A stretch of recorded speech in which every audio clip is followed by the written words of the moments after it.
Bismillahirrahmanirrahim. Assalamualaikum warahmatullahi wabarakatuh. Innal hamdalillah nahmaduhu wa nasta'inuhu wa nastaghfiruh wa na'udzu billahi min syururi anfusina wa min sayyiati a'malina.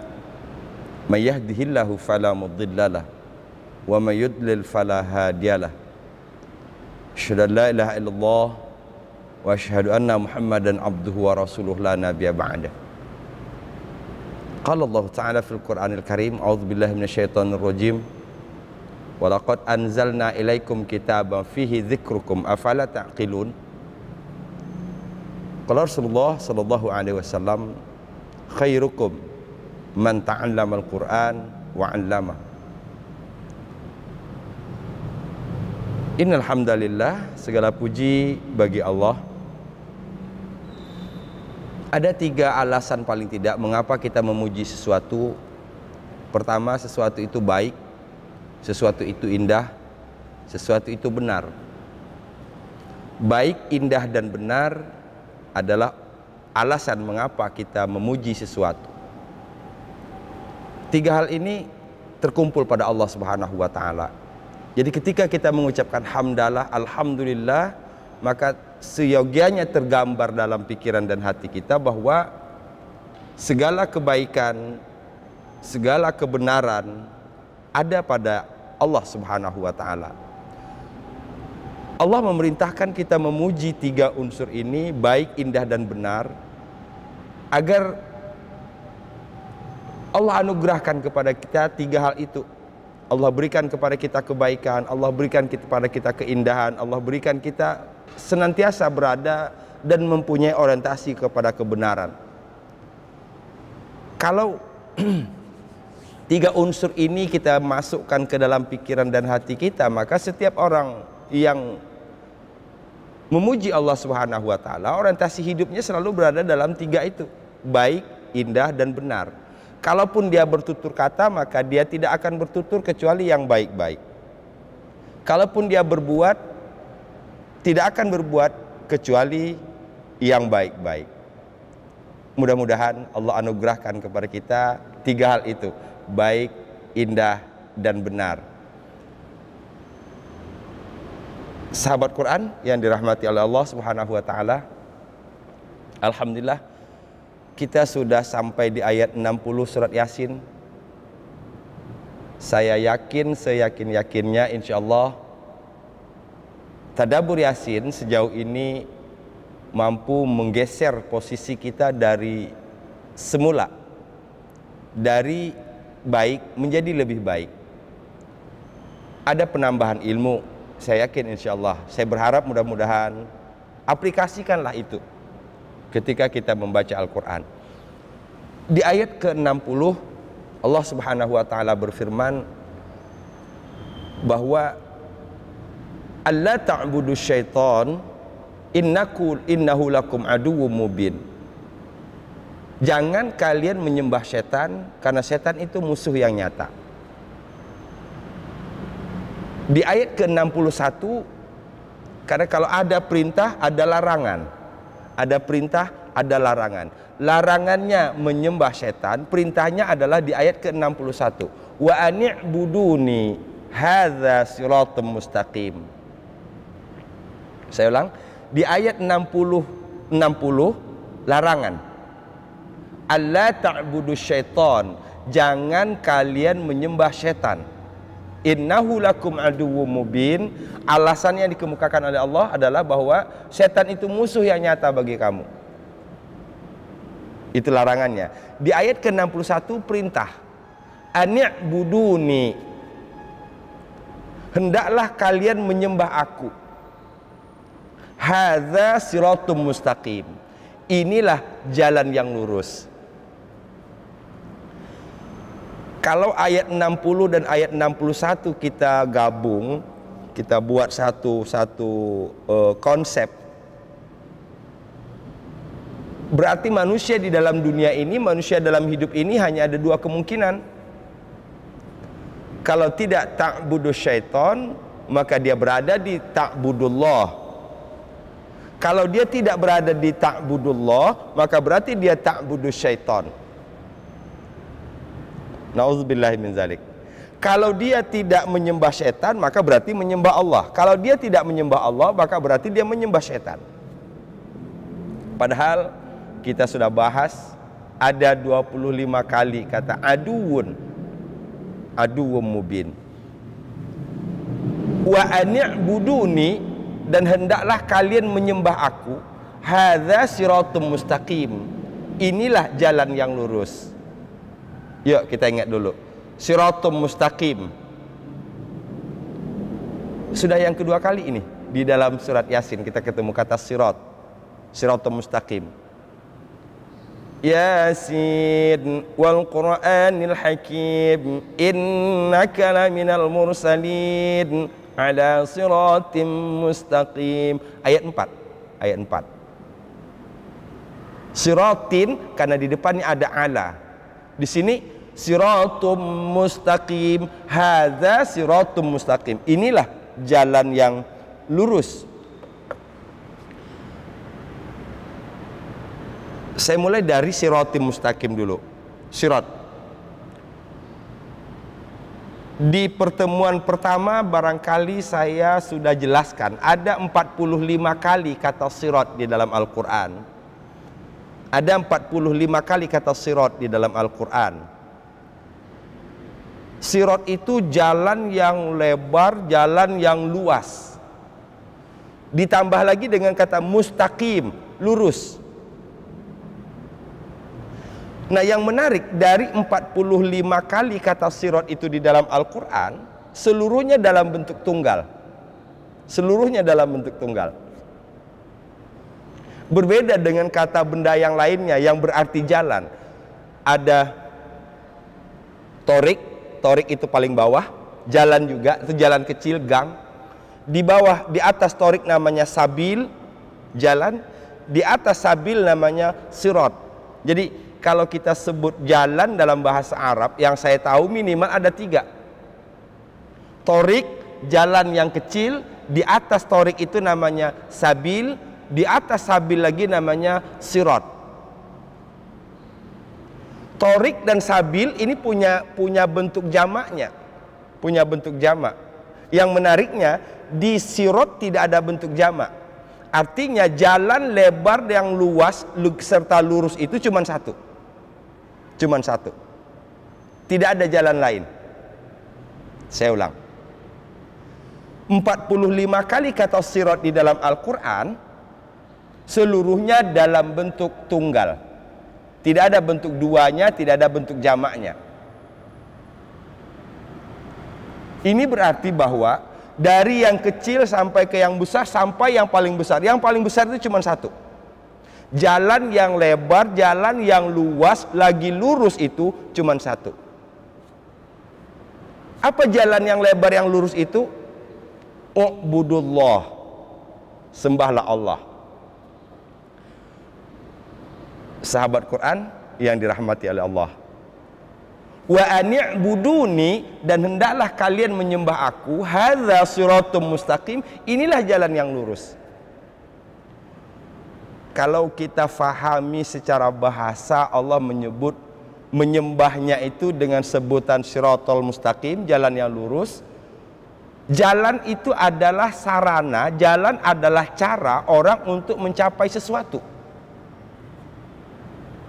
Jalan adalah sarana, jalan adalah wasilah, jalan adalah cara, jalan adalah manhaj seseorang untuk mendapatkan sesuatu.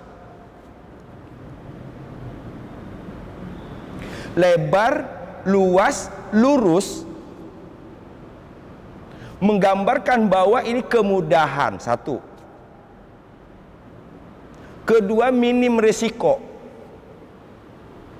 Ketiga, kosnya murah. Ya, saya ingin kembangkan ini karena kita setiap hari baca suratul Fatihah. Setiap hari kita mohon kepada Allah, ihdinas siratal mustaqim. Tuntun kami, bimbing kami, tunjukkan kami, antarkan kami ke jalan yang lurus, jalan yang minim resiko, jalan yang murah biayanya, jalan yang cepat sampai. Kaum muslimin yang dirahmati Allah Subhanahu wa taala. Jadi ketika kita menyebut Shiratal Mustaqim itu, bukankah semua yang diatur dalam Quran ini menggambarkan seluruhnya tadi? Agama tidak ribet. Agama nggak ribet. Yang buat ribet itu aturan manusia.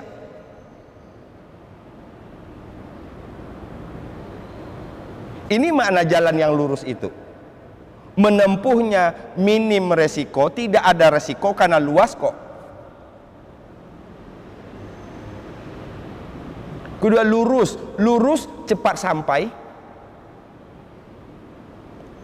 Jadi kalau kita menginginkan kebahagiaan dalam hidup, maka tidak ada yang paling murah biayanya selain dari mentaati Allah Subhanahu wa taala, selain dari menyembah Allah Subhanahu wa taala. Ingin sukses dalam bisnis, berangkatlah dari menyembah Allah. Ingin sukses dalam rumah tangga, berangkatlah dari ketaatan kepada Allah Subhanahu wa taala.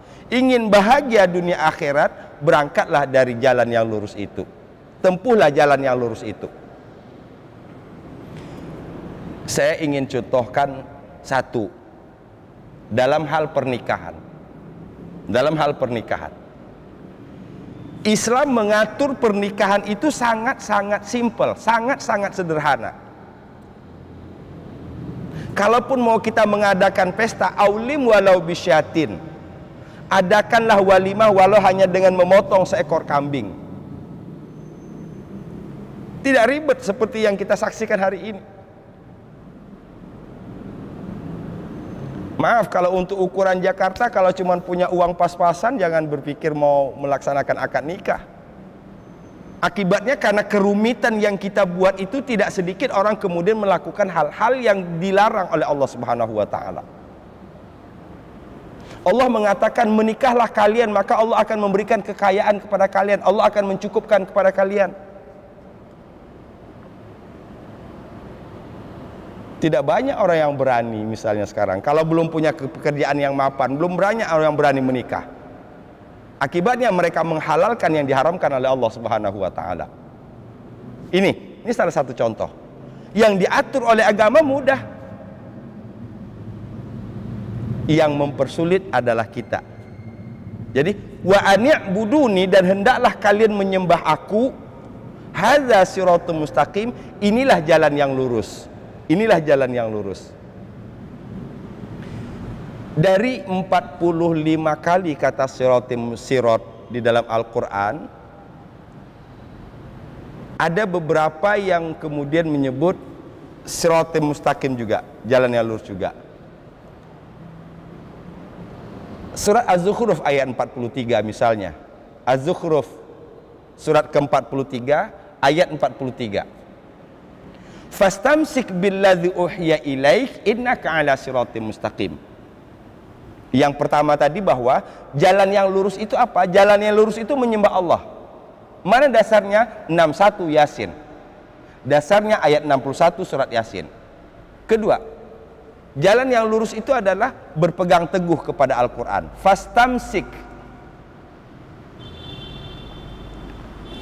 Fastamsik billadzi uhiya ilaik, berpegang teguhlah kepada apa yang diwahyukan kepadamu. Innaka ala siratim mustaqim, sesungguhnya engkau berada di jalan yang lurus.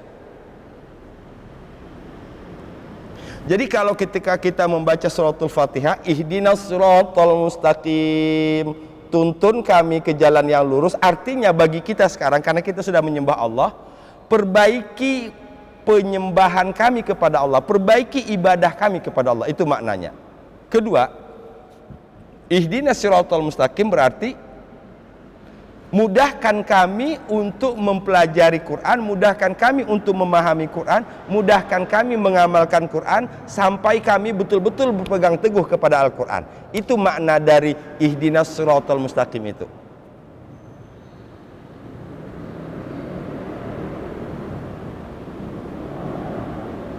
Yang ketiga dalam surat An-Nahl. Dalam surat An-Nahl. yang disebut dengan siratal mustaqim itu adalah orang yang mengajak, orang yang menyuruh kepada keadilan. Orang yang mengajak atau orang yang menyuruh kepada keadilan itu disebut dengan siratal mustaqim, jalan yang lurus. Kaum muslimin rahimakumullah, sampai di sini saya ingin simpulkan kembali.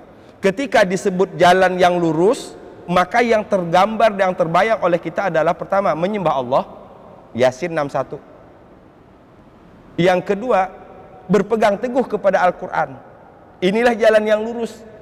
Kalau dihubungkan dengan logika yang saya bangun pertama tadi, berarti aturan yang ditetapkan oleh Allah dalam Quran ini luas, mudah, cepat sampai, tidak ada resiko.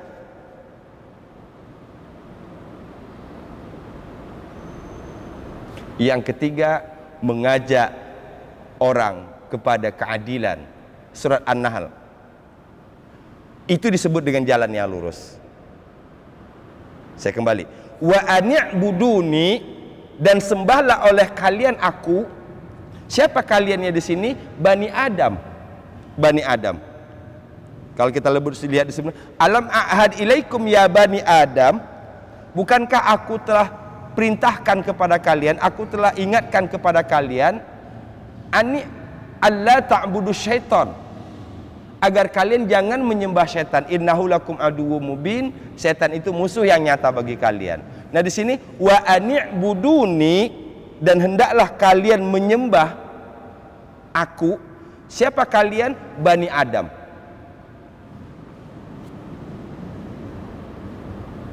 Ini artinya semua manusia, semua anak keturunan Adam. Wa ani'buduni, dan hendaklah kalian menyembah aku.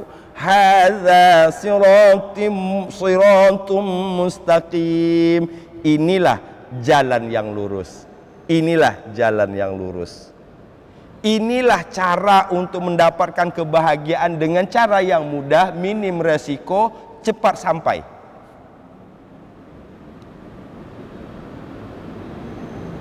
Sehingga dengan demikian tidak akan terjadi pertentangan antara Al-Quran dengan aturan-aturan lainnya kalau orang memahami ini. Kita bersyukur kepada Allah, hari ini dengan perkembangan ilmu pengetahuan dan sains, banyak kita temukan penelitian-penelitian yang membuktikan kebenaran ini. Sehingga kalaupun hari ini orang belum mau tunduk juga, wallahu a'lam. Wallahu a'lam.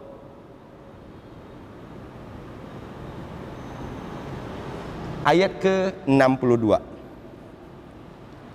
Walaqad adalla minkum jibillan katsira afalam takunu taqilun. Walaqad adalla minkum jibillan katsira afalam takunu taqilun. Adalla dia telah menyesatkan. Dia telah menyesatkan. Dolalah artinya kesesatan. Orang yang sesat, dhalin. Yuk coba kita hubungkan. Adalla kata kerja, dia telah menyesatkan. Kesesatan, dolalah kesesatan. Orang yang sesat, dhalin.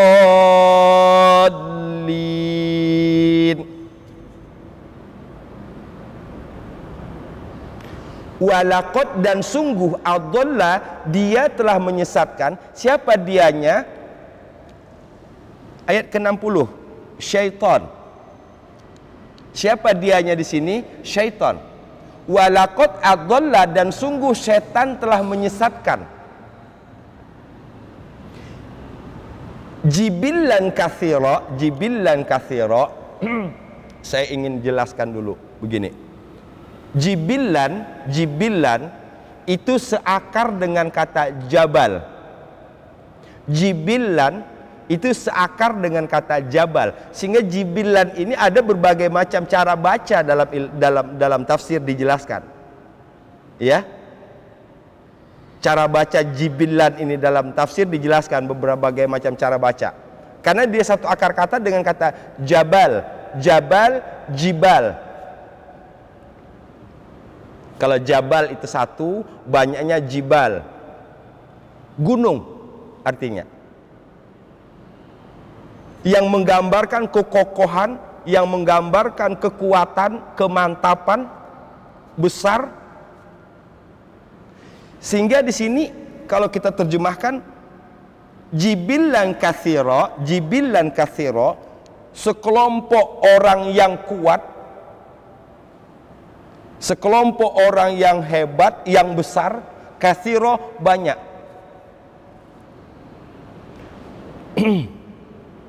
Coba kita lihat. Ini cara berpikirnya.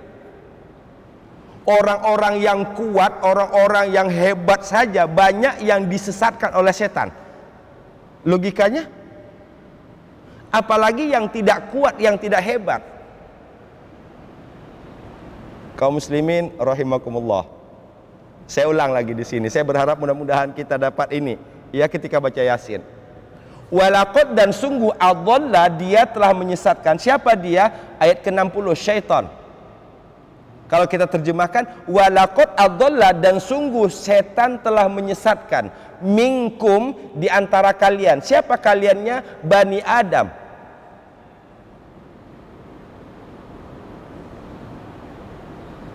Siapa saja di antara Bani Adam itu yang sudah disesatkan oleh setan? Jibillan katsira.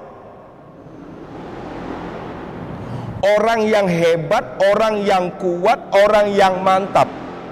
Dan jumlah mereka tidak sedikit, katsira, banyak. Berarti mafhum mukhalafahnya, pemahaman terbaliknya, yang tidak disesatkan itu berarti lawan dari katsir.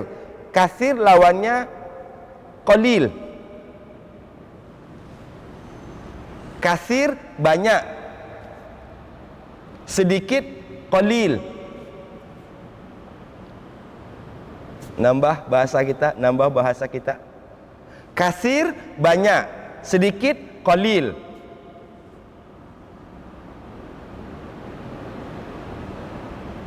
Berarti orang yang tidak disesatkan oleh setan itu adalah sedikit.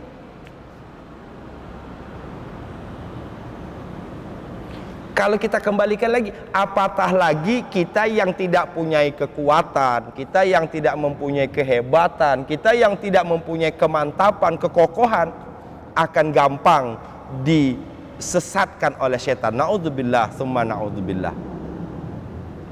Dengan memahami kelemahan kita itulah, dengan memahami keterbatasan kita itulah, kita mendekatkan diri kepada Allah Subhanahu wa taala. Itu sebabnya a'udzubillahi minasyaitonir rajim. Karena kita tidak bisa mengandalkan diri kita untuk berhadapan dengan setan. Kita mohon kepada Allah. Itu kata kunci. Walaqad dan sungguh adalla telah menyesatkan, dia telah menyesatkan, setan telah menyesatkan minkum dari kalian wahai Bani Adam, jibillan katsira, orang-orang hebat, kelompok orang-orang hebat, orang-orang yang kuat, dan jumlah mereka itu katsira banyak.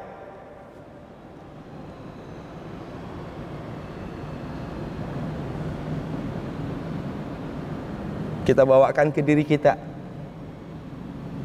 Nabi Adam alaihi salam saja, kalau mau kita contohkan yang paling besar lagi, Nabi Adam alaihi salam saja tergelincir. Al-Baqarah 36. Fa'azallahuma syaitanu anha. Syaitan menggelincirkan Adam dan Hawa dari surga. Coba, Adam dan Hawa, Nabi itu, apatah lagi kita. Nah, di sini diharapkan membuat kita tambah takut, tambah ngeri. Jangan sampai kita, jangan sampai keturunan kita, keluarga kita adalla, disesatkan oleh setan. Kaum muslimin rahimakumullah. Semakin maju zaman ini, semakin banyak perangkat yang dipergunakan oleh setan untuk menyesatkan manusia.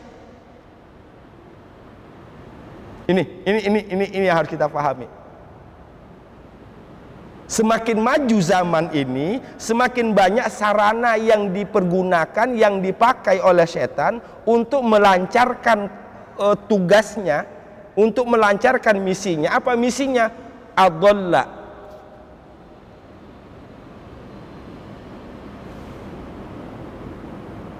Saya mengajak diri saya dan kita semua, ini tidak main-main, tidak main-main. Bagi orang yang betul-betul berorientasi kepada tanggung jawab pastinya.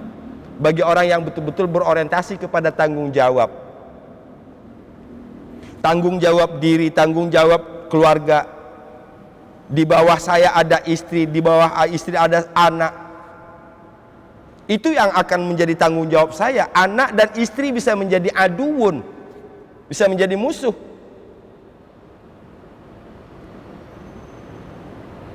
Kalau kita tidak betul-betul didik mereka dengan baik. Jadi bagi kita sebagai seorang suami, bagi kita sebagai seorang ayah nggak mudah, nggak mudah. Kita akan pertanggungjawabkan diri kita di hadapan Allah, ya. Kita akan pertanggungjawabkan istri kita di hadapan Allah, ya. Kita akan pertanggungjawabkan anak kita di hadapan Allah Subhanahu wa taala.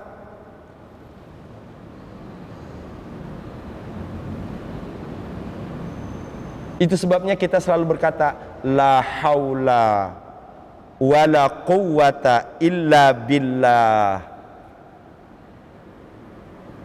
Kami tidak punya daya, kami tidak punya kekuatan ya Rabb untuk bisa tetap berada di jalan yang lurus ini selain kekuatan dan daya yang Engkau berikan kepada kami. Orang yang mengucapkan hauqalah la haula wala quwwata illa billah itu adalah orang yang jujur dengan dirinya. Orang yang jujur.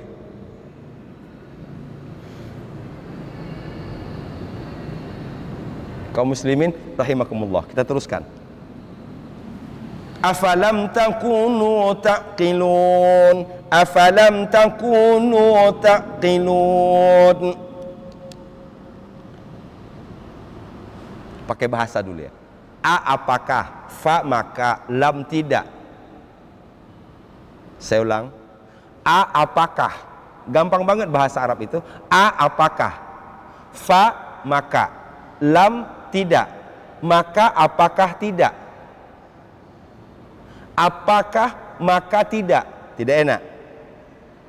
Jadi penambahan bahasa saya harapkan dapat di sini di ayat ke-62 ini. A apakah, fa maka, lam tidak. Apakah maka tidak. Nggak enak. Mulainya dari fa dulu. Maka apakah tidak. Tidakkah, bukankah. Mengapa tidak? Takunu kalian adalah taqilun. Kalau diterjemahkan bebasnya, apakah kalian tidak punya akal? Kasar kedengarannya. Saya terjemahkan apa adanya seperti ini. Karena kita terlalu menghaluskan bahasa, kadang-kadang tidak sampai kepada apa yang diharapkan itu. Apakah kalian tidak berpikir? Berpikir itu tafakkarun. Berpikir tafakkarun. Sini taqilun. Taqilun dari huruf 3 huruf ain, qaf, lam. Aqala. Aqala. Aqala itu asal katanya mengikat, mengikat sesuatu, mengikat. Aqala itu artinya mengikat. Iqal itu artinya tali. Ini menarik ini. Ada banyak yang sebenarnya ingin saya sampaikan di sini. Akal ini adalah pengikat. Yang dengan akal ini, dengan tali, dengan pengikat ini diharapkan orang terhindar dari perbuatan yang tidak baik.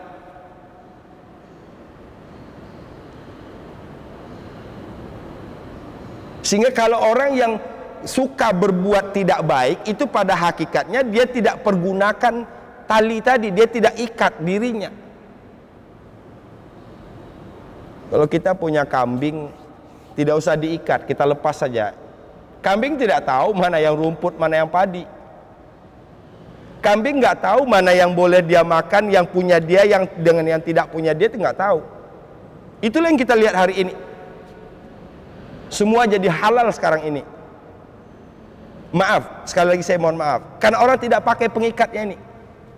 Ini yang mengikat kita. Kenapa harus diikat? Supaya selamat. Itu sebabnya dalam Islam apapun yang bisa merusak akal, apapun yang bisa merusak akal diharamkan oleh Allah Subhanahu wa taala. Minuman-minuman, kenapa minuman diharamkan? Bukan saja yang mabuk, karena dia bisa merusak akal. Mengapa merusak akal tidak boleh? Karena akal itulah kendali manusia. Sehingga afalam takunu taqilun, maka apakah kalian tidak menggunakan akal? Maka apakah kalian tidak menggunakan ikatan itu? Untuk apa? Memahami perintah tadi.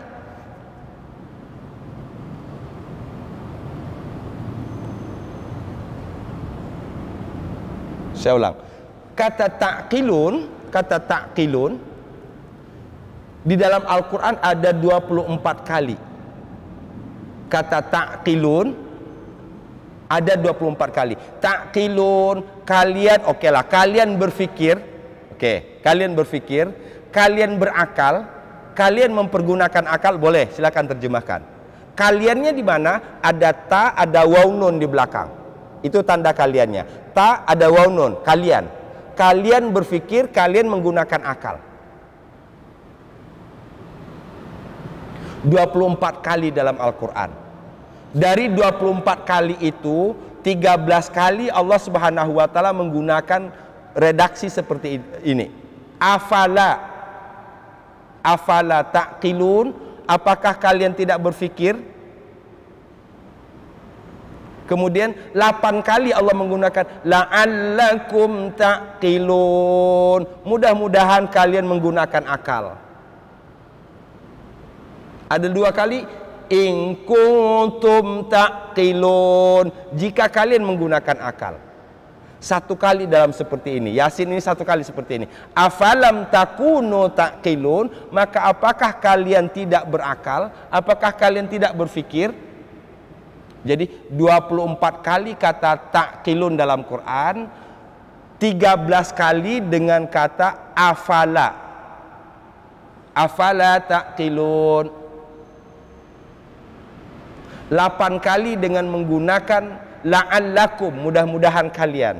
2 kali dengan menggunakan in kuntum, jika kalian menggunakan akal. 1 kali afalam takunu taqilun. Kaum muslimin yang dirahmati Allah Subhanahu wa taala, afalam takunu taqilun, maka apakah kalian tidak menggunakan akal? Maka apakah kalian tidak berfikir?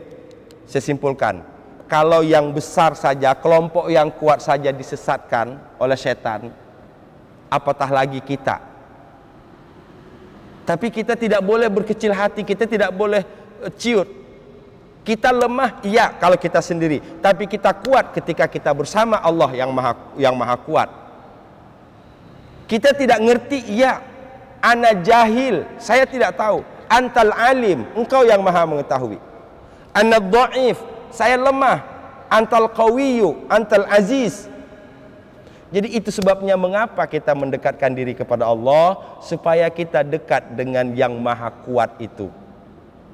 Kalau kita sudah dekat dengan yang maha kuat, insya Allah setan tidak akan mampu menggelincirkan kita. Amin ya rabbal alamin. Kaum muslimin yang dirahmati oleh Allah, demikian saya berharap mudah-mudahan kita dapat mengambil intisari dari 2 ayat ini. Dan mari kita mempergunakan tali pengikat tadi supaya kita terhindar dari hal-hal yang tidak kita inginkan. Ikuti terus tadabbur Yasin. Walafu minkum. Assalamualaikum warahmatullahi wabarakatuh.